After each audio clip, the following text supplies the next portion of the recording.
அணி திரள்வோம் இறை மக்களே, அன்பில் வாழ்வோம் ஓர் குலமாய்.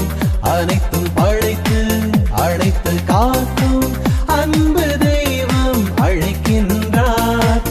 ஆண்டவரே, நீர் என்னை காப்பாற்றுவராகவும் புகலிடமாகவும் இரும். அதனால் நீர் என்னை மீட்டீர், ஏனெனில் நீர் என் கற்பாறையாகவும் அடைக்கலமாகவும் உள்ளீர். உமது பெயரின் பொருட்டு நீர் எனக்கு தலைவராகவும் இருப்பீர், எனக்கு உணவு அளிப்பீர். தந்தை மகன் தூய ஆவியாரின் பெயராலே நம் ஆண்டவராகிய இயேசு கிறிஸ்துவின் அருளும் கடவுளின் அன்பும் தூய ஆவியாரின் நட்புறவும் உங்கள் அனைவரோடும் இருப்பதாக.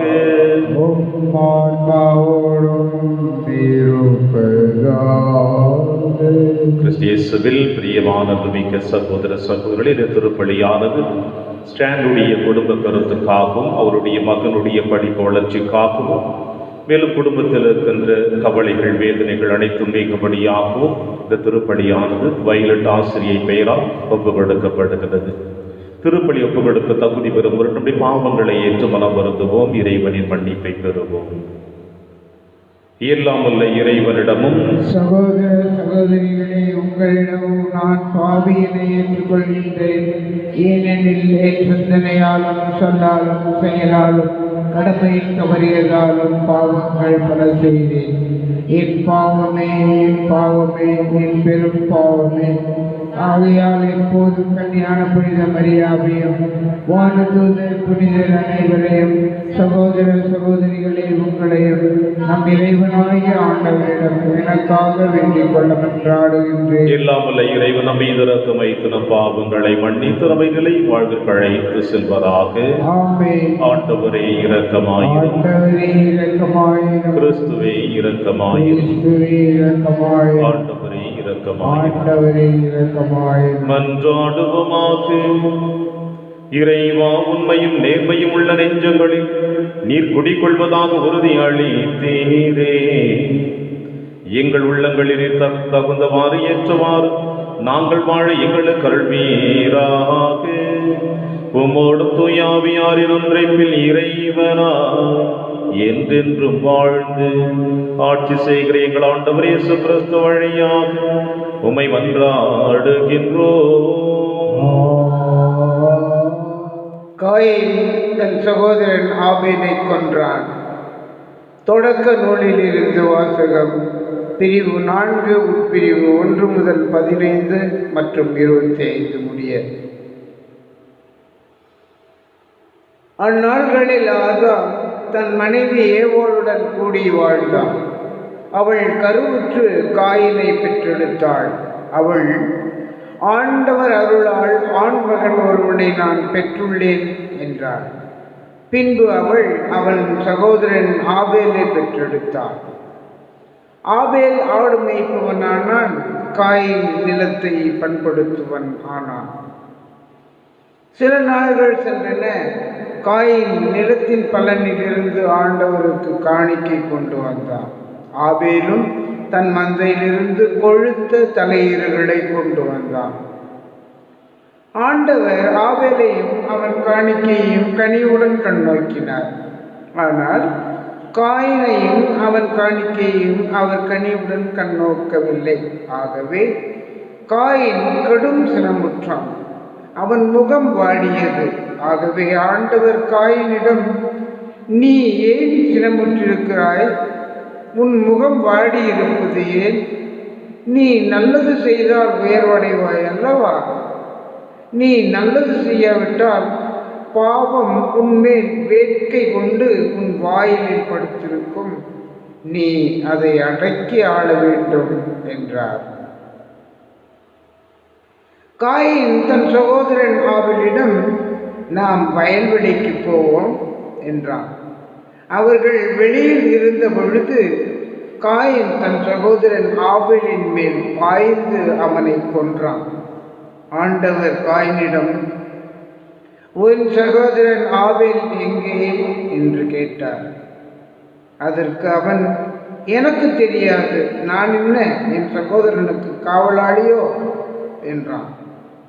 அதற்கு ஆண்டவர், நீ என்ன செய்துவிட்டாய்? உன் சகோதரனின் இரத்தத்தின் குரல் மண்ணிலிருந்து என்னை நோக்கி கதறிக்கொண்டிருக்கிறது. இப்பொழுது உன் கைகள் சிந்திய உன் சகோதரின் இரத்தத்தை தன் வாய் திறந்து குடித்த மண்ணை முன்னிட்டு நீ சபிக்கப்பட்டிருக்கின்றாய். நீ மண்ணில் பயிரிடும் பொழுது அது இனிமேல் உனக்கு பலன் தராது. மண்ணுலகில் நீ நாடோடியாக அலைந்து திரிவாய் என்றார். காயின் ஆண்டவரிடம், எனக்கு கொடுக்கப்பட்ட தண்டனை என்னால் தாங்க முடியாததாக இருக்கின்றது. இன்று நீர் என்னை இம்மண்ணிலிருந்து துரத்தி இருக்கின்றேன். உமது முன்னிலையில் இன்று நான் மறைக்கப்பட்டுள்ளேன். மண்ணுலகில் நான் நாடோடியாக அலைந்து திரிய வேண்டியுள்ளது. என்னை காண்கின்ற எவனும் என்னை கொல்வானே என்றான். ஆண்டவர் அவனிடம், அப்படி என்று காயினை கொள்கின்ற எவனும் 7 முறை பழி வாங்கப்படுவான் என்று சொல்லி, காயினை கண்டுபிடிக்கும் எவனும் அவனை கொல்லாமல் இருக்க ஆண்டவர் அவன் மேல் ஒரு அடையாளம் இட்டார். ஆதாம் மீண்டும் தன் மனைவியுடன் கூடி வாழ அவளும் மகன் ஒருவனை பெற்று அவனுக்கு சேத்து என்று பெயரிட்டாள். காயின் ஆபேலை கொன்றதால் அவனுடைய இடத்தில் இன்னொருவனை கடவுள் வைத்தருளினார் என்றாள். இது ஆண்டவர் வழங்கும் அருள்வாக்கு. இறைவனுக்கு நன்றி. பதிலுரை பாடல் திருப்பாடல் 50 பல்லவி. கடவுளுக்கு நன்றி பலி செலுத்துங்கள். கடவுளுக்கு நன்றி பலி செலுத்துங்கள். தெய்வங்களுக்கெல்லாம் இறைவனாம் ஆண்டவர் பேசினார். கதிரவன் எழும் முனை நின்று மறையும் முனை வரை பரந்துள்ள உலகை தீர்ப்பு பெற அழைத்தார். நீங்கள் கொண்டு வரும் பலிகளை முன்னிட்டு நான் உங்களை கண்டுபிடிக்கவில்லை. உங்கள் எரிவலிகள் எப்போதும் என் முன்னிலையில் உள்ளன. பல்லவி. கடவுளுக்கு நன்றி பலி செலுத்துங்கள். என் விதிமுறைகளை ஓதுவதற்கு உங்களுக்கு என்ன தகுதி? என் உடன்படிக்கை பற்றி பேசுவதற்கு உங்களுக்கு என்ன அருகதை? நீங்களோ ஒழுங்குமுறையை வெறுக்கின்றீர்கள், என் கட்டளைகளை தூக்கி எறிந்து விடுகின்றீர்கள். பல்லவி. கடவுளுக்கு நன்றி பலி செலுத்துங்கள். உங்கள் சகோதரரை பற்றி இழிவாக பேசுகின்றீர்கள், உங்கள் தாயின் மக்களை பற்றி அவதூறு பேசுகின்றீர்கள். இவ்வாறெல்லாம் நீங்கள் செய்தும் நான் மௌனமாயிருந்தேன். நானும் உங்களைப் போன்றவர் என எண்ணிக்கொண்டீர்கள். ஆனால் இப்பொழுது உங்களை கண்டிக்கின்றேன். உங்கள் குற்றங்களை உங்கள் கண்முன் ஒவ்வொன்றாய் எடுத்துரைக்கின்றேன். பல்லவி. கடவுளுக்கு நன்றி பலி செலுத்துங்கள். வாழ்த்தொலி. அல்லேலூயா, அல்லேலூயா. ஆண்டவர் கூறுகிறார், வழியும் உண்மையும் வாழ்வும் நானே. என் வழியாய் அன்றி எவரும் தந்தையிடம் வருவதில்லை. அல்லேலூயா. ஆண்டவர்களோடு இருப்பாராக. இருப்பாராக. எழுதிய பரிசுத்த நற்செய்தியிலிருந்து வாசகம். ஆண்டவரே, மாற்றி உமக்கு. பரிசேயர் வந்து இயேசுவோடு வாதாடத் தொடங்கினர். வானத்திலிருந்து அடையாளம் ஒன்றை காட்டும்படி அவரை சோதித்தனர். அவர் பெருமூச்சு விட்டு, இந்த தலைமுறையினர் அடையாளம் கேட்பதே, இந்த தலைமுறையினருக்கு அடையாளம் எதுவும் கொடுக்கப்பட மாட்டாது என உறுதியாக உங்களுக்கு சொல்லுகிறேன் என்றார். அவர்களை விட்டு அகன்று மீண்டும் படகேறி அவர் மறுகரைக்கு சென்றார். இது ஆண்டவர் வழங்கும் அருள்வாக்கு. கிறிஸ்துவே உமக்கு புகழ்.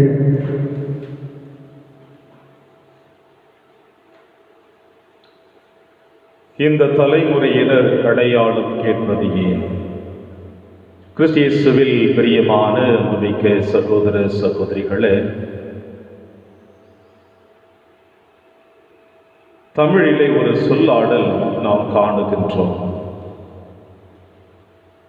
தூங்குகின்றவனை எழுப்பிவிடலாம், ஆனால் தூங்குவது போல நடிக்கின்றவர்களை எழுப்ப முடியாது என்று. ஏறக்குறைய பரிசேயர்களும் தூங்குபவர்களைப் போல நடித்து கொண்டிருப்பவர்கள் தான் இன்று காணப்படுகின்ற இந்த வாசகத்தில். ஆண்டவரோடு இவர்கள் 3 ஆண்டுகள் பயணிக்கிறார்கள். இந்த 3 ஆண்டுகள் பயணத்தில் இயேசுவினுடைய ஒவ்வொரு செயல்பாடுகளையும் நுணுக்கமாக அறிந்து வைத்தவர்கள் இவர்கள். இயேசுவால் அன்பு செய்யப்பட்டு, இயேசுவால் அழைக்கப்பட்டு தன் பணியை தொடர வேண்டும் என்று அழைக்கப்பட்டிருந்த இந்த 12 சீடர்கள் கூட இயேசுவினுடைய ஒவ்வொரு நிமிட நிகழ்வுகளை ஆராய முடியாமல், அதை சரியாக கவனிக்க முடியாமல் அவர்கள் கடந்த வாழ்வு வேறு. ஆனால் அழைக்கப்படாத இவர்கள் இயேசுவின் பின்னே தொடர்ந்து அவருடைய ஒவ்வொரு நிமிட துடிகளினுடைய அசைவுகளை நன்றாக அறிந்து வைத்துக் கொண்டு இன்று இந்த கேள்வியை கேட்கிறார்கள். வானத்திலிருந்து ஏதாவது ஒரு அறிகுறியை எங்களுக்கு காட்டும் என்று. வெள்ளிக்கிழமை நற்செய்தி வாசகத்தை, சனிக்கிழமை நற்செய்தி வாசகத்தை நீங்களும் நானும் வாசிக்க கேட்டோம். மார்க்கு எழுதிய நற்செய்தி 8ஆம் அதிகாரம் 1 முதல் 10 முடிய வசனத்தை நாம் வாசிக்க கேட்டோம். ஆண்டவர் இயேசு கிறிஸ்து அப்பங்களை பலுக கொடுக்கின்றார் தன்னை தேடி வந்த பிள்ளைகளுக்கு. எத்தனையோ புதுமைகளை நிறைவேற்றினார். இருந்தவர்களுக்கு உயிர் கொடுத்ததை பார்த்தார்கள், முடமானவர்களை நடக்கச் செய்ததை பார்த்தார்கள், கை சூம்பியவனை குணமாக்கியதை பார்த்தார்கள், பார்வையற்றவனுக்கு பார்வை கொடுத்ததை பார்த்தார்கள். இப்படி எல்லா புதுமைகளையும் பார்த்து ஓய்வு நாளில் ஏன் நீ புதுமைகளை செய்ய வேண்டும் என்று கூட கேள்விகளை எழுப்பியவர்கள் இன்றைய நற்செய்தி வாசகத்தில் வானத்திலிருந்து ஒரு அடையாளம் காட்ட முடியுமா என்று கேட்கிறார்கள். இவர்களுடைய சொல்லும் செயலும், இவருடைய பின்பற்றுதலும், இவருடைய எண்ணங்களும் முற்றிலும் மனித இனத்திற்கே ஒரு இழிவான செயலாகத்தான் காணப்படுகிறது. இந்த கேள்விகள் அனைத்தையும் எழுப்புகின்ற பொழுது நற்செய்தி வாசகத்திலே மார்க்கு நற்செய்தியாளர் அற்புதமாக ஒரு வார்த்தையை நமக்கு பதிவு செய்து காட்டுகிறார். அவர் பெருமூச்சு விட்டு என்று. பிரியமான சகோதர சகோதரி, நீங்களும் நானும் கூட பல நேரங்களிலே நமக்கு அதிகமாக நம்முடைய வாழ்வில் வேதனைகள் வந்துவிட்டாலோ, கவலைகள் வந்துவிட்டாலோ, துயரங்கள் வந்துவிட்டாலோ நம்மை அறியாமல் நாம் ஒரு பெருமூச்சு விடுவோம். அதை பார்க்கின்றவர்கள், எதிரே இருக்கின்றவர்கள், அருகில் இருக்கின்றவர்கள், ஏன் இப்படிப்பட்ட பெருமூச்சு, கவலை கொள்ளாதீர்கள், கடவுள் அனைத்தையும் வழி நடத்துவார் என்று சொல்லுவோம். அந்த பெருமூச்சு என்பது அனைத்தையும் இழந்து விட்டோமோ, தொலைத்து விட்டோமோ, இனி வாழ்வதை விட இறந்து விடுவது மேல் என்று கூட நாம் சொல்லலாம். அந்த பெருமூச்சினுடைய அர்த்தங்கள் ஏறக்குறைய ஆண்டவர் இயேசு கிறிஸ்து இந்த நிகழ்வினை தான் இங்கு வெளிப்படுத்துகிறார். என்னோடு பயணித்து என்னுடைய புதுமைகளை கேள்வி மேல் கேள்வி கேட்டு ஓய்வு நாளில் செய்யக்கூடாதது ஏன் செய்கிறீர்கள் என்ற கேள்விகளை எழுப்பியவர்கள் இன்று வானத்திலிருந்து ஒரு அறிகுறி எங்களுக்கு காட்டும், அடையாளம் காட்டும் என்று கேட்கிறார்களே. இவர்கள் எப்படிப்பட்டவர்களாக இருக்கக்கூடும் என்று இயேசு பெருமூச்சு விடுகிறார். அந்த பெருமூச்சு இறையில் வல்லுநர்கள் எதற்கு ஒப்பிடுகிறார்கள் என்றால் தன்னுடைய பாடுகளின் மரணத்தை இந்த பெருமூச்சின் வழியாக அவர்களுக்கு வெளிப்படுத்துகிறார். இதைவிட பெரிய அடையாளம் உங்களுக்கு வேறு எதுவும் தேவையில்லை. அப்படி பிரியமான சகோதர சகோதரிகளே, இந்த பரிசேயர்கள் எழுப்பிய கேள்வியும் ஆண்டவர் இயேசு கிறிஸ்து தன்னுடைய பணி வாழ்வை ஆரம்பிப்பதற்கு முன்னதாக 40 நாட்கள் பாலை நிலத்தில் உண்ணா நோன்பிருந்து தந்தையோடு உரையாடி ஆவியினுடைய வல்லமையும் பலத்தையும் பெற்று பணி வாழ்விற்காக வெளியே வருகின்ற பொழுது சாத்தான் இயேசுவை சோதிக்கின்றான். நீர் உண்மையில் கடவுளின் மகனாக இருந்தால் இந்த கல்லை அப்பமாக மாற்று, என் பாதத்தில் விழுந்து என்னை தண்டனிடு, இதை அனைத்தையும் உனக்கு கொடுக்கிறேன் என்று. ஏறக்குறைய சாத்தானும் பரிசேயர்களும் ஒன்றாகத்தான் காணப்படுகிறார்கள்.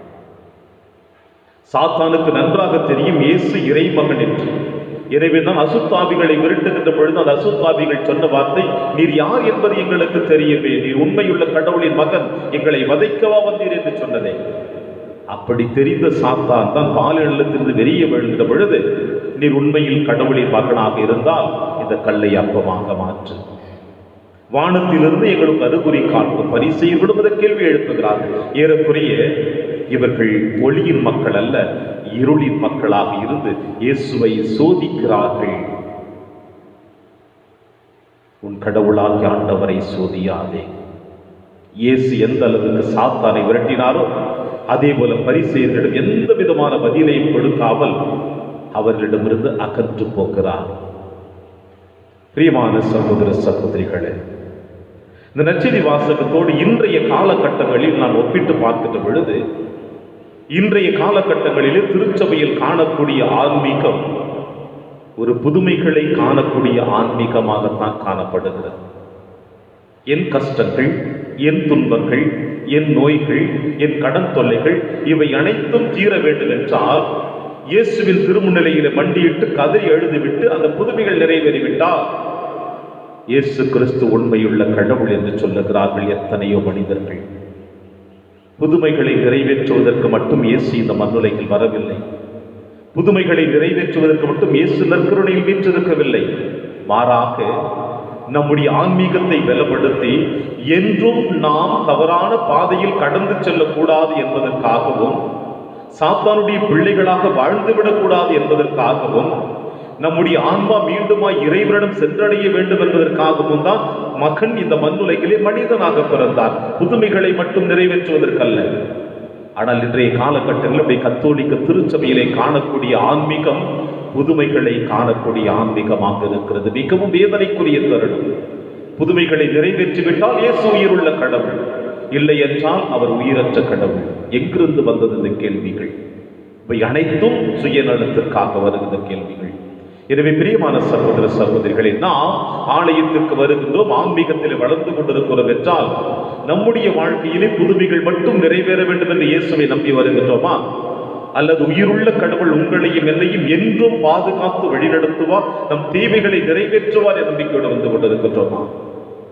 உண்மையில் புதுமைக்காக வந்திருந்தால் மனம் வருந்துவோம், அல்லது என் உயிருள்ள தேவனை என்றும் காப்பாற்றி வழிநடத்துவார் என்ற நம்பிக்கையோடு வந்திருந்தால் ஆண்டவருக்கு நன்றி செலுத்தி அவரோடு நாம் தொடர்ந்து பயணிப்போம் இந்த திருப்பலி வழியாக.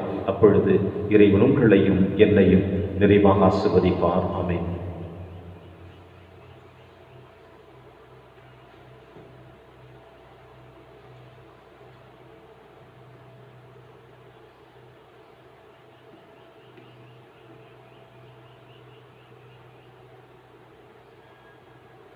ஆண்டவரை அனைத்துலக நிறைவா நீர் வாழ்த்து பெறுவீராக. ஏனெனில் வல்லமையிலிருந்து நாங்கள் அப்பத்தை பெற்றுள்ளோம். நிலத்தின் விளைவு மனித உழைப்பின் பயனுமானது அப்பத்தை முகப்பு கொடுக்கின்றோம்.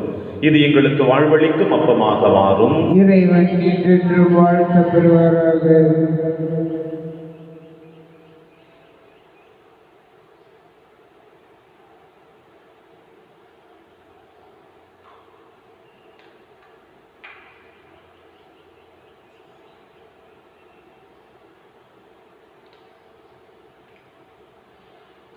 ஆண்டவரை அனைத்துலக நிறைவா நீர் வாழ்த்த பெறுவீராக. ஏனெனில் வல்லமையிலிருந்து நாங்கள் ரசத்தை பெற்றுள்ளோம். திராட்சை செடிய மனித உழைப்பின் பயனுமான இந்த ரசத்தை முகப்பு கொடுக்கின்றோம்.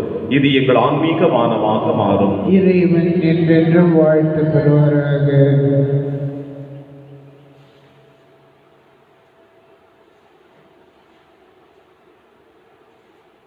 சகோதர சகோதரிகளை, என்னுடையதும் உங்களுடையதுமான பலி எல்லாம் வல்ல தந்தையாக இறைவனுக்கு ஏற்றதாகபடி செவியுங்கள். ஆண்டவர் தமது பெயரின் புகழ்ச்சிக்காகவும் மாட்சிக்காகவும் நமது நன்மைக்காகவும் புனித திரு அவையின் அனைத்து நலனுக்காகவும் உமது கையிலிருந்து இப்பலியை ஏற்றுக்கொள்வாராக. ஆண்டவரே, இந்த காணிக்கை எங்களை தூய்மைப்படுத்தி புதுப்பிக்க உம்மை வேண்டுகின்றோம். அதனால் உமது திருவிழத்தை நிறைவேற்றுபவர்களுக்கு அது நிலையான பயன் விளைவிப்பதாக எங்கள் ஆண்டவராகிய கிறிஸ்து வழியாக உம்மை மன்றாடுகின்றோம்.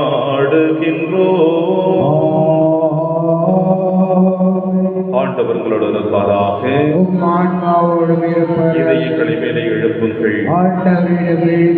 நம் இறைவனாகிய ஆண்டவருக்கு நன்றி கூறுவோம். அது தகுதியும் நீதியுமானது. ஆண்டவரை தூயவரான தந்தையை என்றும் உள்ள எல்லாம் வல்ல இறைவா, என்னாலும் எவ்விடத்திலும் நாங்கள் உமக்கு நன்றி செலுத்துவது மெய்யாகவே தகுதியும் நீதியுமாகும், எங்கள் கடமையும் மீட்புக்குரிய செயலுமாகும். உமது நன்மை மிகுதியால் எங்கள் ஆண்டவராகிய கிறிஸ்து வழியாக நீர் மனிதராகி எங்களை படைத்து நாங்கள் நீதியின்படி தண்டனைக்கு உரியவராயும் உமது இரக்க மிகுதியினால் எங்களை மீட்கருளினீர். அவர் வழியாக உமது மாண்பை வானக தூதர் புகழ்கின்றனர். தலைமை தாங்குவோருமை வழிபடுகின்றனர். அதிகாரம் செலுத்துவோரும் திருமுன் நடுங்குகின்றனர். வானங்களும் அவற்றில் உள்ள ஆற்றல்களும் சேராவின்களும் ஒன்று கூடி அக்களித்து கொண்டாடுகின்றனர். அவர்களோடு எங்கள் குரலையும் சேர்த்துக் கொள்ளுமாறு நாங்கள் உம்மை தாழ்வுடன் நிறைஞ்சு புகழ்ந்து அக்களித்து சொல்லுவதாவது: தூயவர் தூயவர் தூயவர், வான்படைகளின் கடவுளாம் ஆண்டவர். விண்ணகமும் மன்னகமும் உமது மாட்சியால் நிறைந்துள்ளன. உன்னதங்களிலே ஓசன்னா. ஆண்டவர் பேரால் வருகிறவர் ஆசி பெற்றவர். உன்னதங்களிலே ஓசன்னா. ஆண்டவரே, நீர் மெய்யாகவே தூயவர், தூய்மை அனைத்திற்கு ஒன்றாகவே உடைய ஆவியை பொழிந்து இக்காணிக்கைகளை தூய்மைப்படுத்த உம்மை வேண்டுகிறோம். இவ்வாறு எங்கள் ஆண்டவர் இயேசு கிறிஸ்துவின் உடலும் இரத்தமுமாக எங்களுக்கு இவை மாறுவனவாக. அவர் பாடுபட உளம் கணிந்து தம்மை கையளித்தவர் அப்பத்தை எடுத்து நன்றி செலுத்தி அதை பிட்டு தம் சீடருக்கு அளித்து அவர் கூறியதாவது: அனைவரும் இதிலிருந்து பெற்று உண்ணுங்கள், ஏனெனில் இது உங்களுக்காக கையளிக்கப்படும் என் உடல்.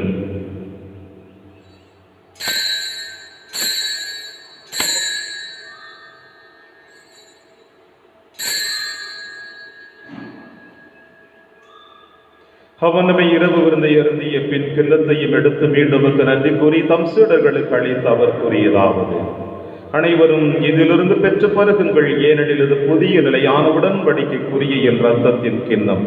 இது பாவ மன்னிப்புக்கென்று உங்களுக்காகவும் பலருக்காகவும் சிந்தப்படும். இதை என் நினைவாக செய்யுங்கள்.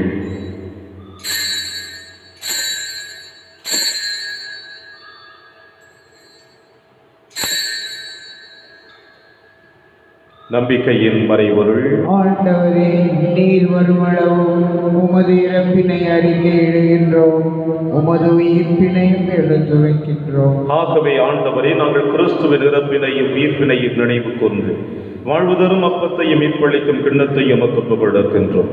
உம் திருமுன் நமக்கு ஊழியம் புரிய தகுந்தவர்கள் என எங்களை ஏற்றுக்கொண்டீர். எனவே உமக்கு நன்றி செலுத்துகின்றோம். மேலும் கிறிஸ்துவின் உடலிலும் ரத்தத்திலும் பங்கு கொள்ளும் எங்களை தூய ஆவியால் உண்டு சேர்க்க வேண்டும் என உம்மை தாழ்மையுடன் கொண்டாடுகின்றோம்.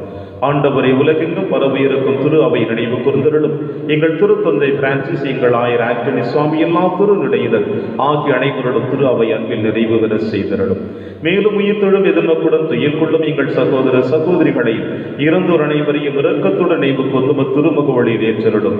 எங்கள் அனைவர் மீதும் இரக்கமாயிரும். கடவுளின் கன்னி தாயான புனித மரியா, அவருடைய கணவரான புனித யோசேப்பு, புனித திருத்தூதர்கள், புனித பிரான்சிஸ் செவேரியார், புனித கஸ்பார் மற்றும் இவ்வுலகில் புகுந்தவனாய் இருந்தாகிய புனிதர் அனைவருடனும் நாங்கள் நிலைவாழ்வில் பங்கு கொள்ளும் தகுதி பெற்று உம் திருமகன் இயேசு கிறிஸ்து வழியாக உம்மை புகழ்ந்தேத்து மரமருள உம்மை வென்றாடுகின்றோம்.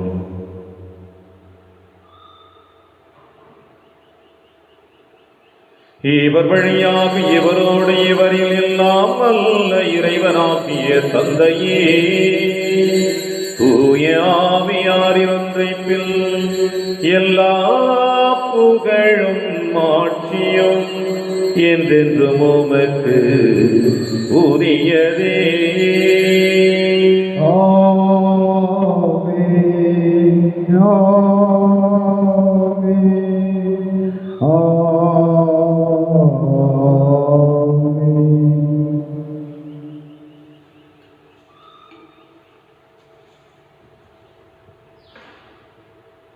மீட்பரின் கட்டளையால் கற்பிக்கப்பட்டு இறை படிப்பினையால் பயிற்சி பெற்ற நாம் அனைவரும் துணிந்து சொல்வோம். விண்ணுலகில் இருக்கிற எங்கள் தந்தையே, உமது பெயர் தூயது என போற்ற பெறுக.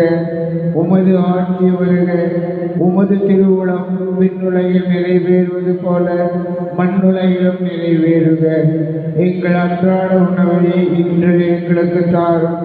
எங்களுக்கு எதிராக குற்றம் செய்வோரை நாங்கள் மன்னிப்பது போல எங்கள் குற்றங்களை மன்னியும்.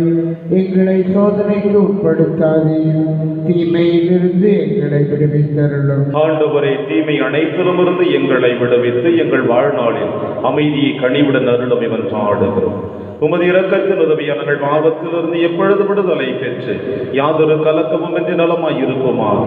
நாங்கள் எதிர்நோக்கி இருக்கும் பேரின்பத்திற்காகவும் எம் மீட்பராகிய இயேசு கிறிஸ்து வருகைக்காகவும் காத்திருக்கின்றோம். ஏனெனில் ஆட்சியும் வல்லமையும் மாட்சியும் என்றென்றும் உமதே. ஆண்டவரே இயேசு கிறிஸ்துவை, அமைதியை உங்களுக்கு விட்டுச் செல்கின்றேன், என் அமைதியை உங்களுக்கு அளிக்கிறேன் என்று உம் திருத்துதர்களுக்கு மொழிந்தீரே.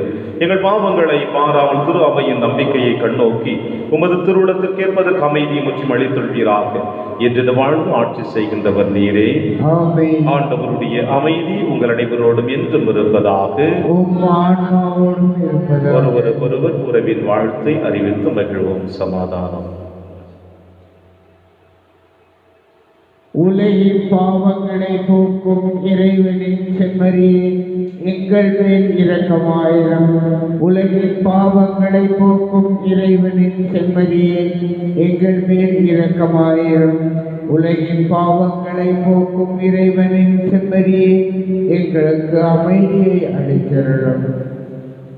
இதோ இறைவனின் செம்மறி, இவரை நம் அனைவரின் பாவங்களையும் போக்குகின்றவர். செம்மறியின் விருந்திற்கு அழைக்க பெற்ற நாம் அனைவரும் பேறு பெற்றோர். ஆண்டவரே, நீரின் இல்லத்தில் எழுந்தருள நான் தகுதியற்றவர். ஆனால் ஒரு வார்த்தை மட்டும் சொல்லியருளும், எனது ஆன்மா நலம் அடையும். கிறிஸ்துவின் திருவுடலும் திருரத்தும் காத்து நமக்கு நிலையான வாழ்வளிப்பதாக. ஆமென்.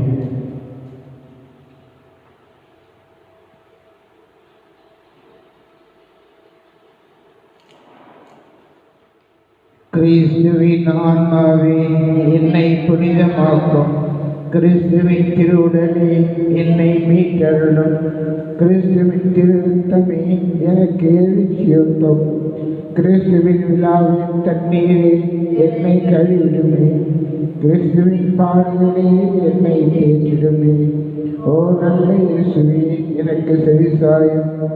உன் திருக்காயங்களுள் என்னை மறைக்கருளும். உம்மிடமிருந்து என்னை பிரிய விடாதேயும். தீய பகைவனிடமிருந்து என்னை காத்திரடும். எனது இறப்பின் வேளையில் என்னை அழைத்திரடும்.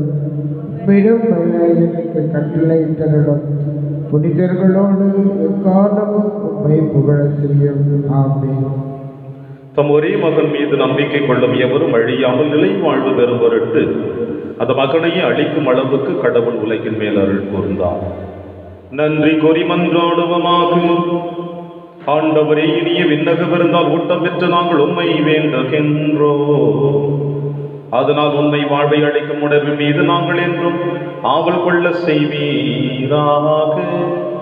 எங்கள் ஆண்டவராகிய கிறிஸ்து வழியாக உம்மை மன்றாடுகின்றோம். ஆண்டவர் உங்களோடு இருப்பாராக.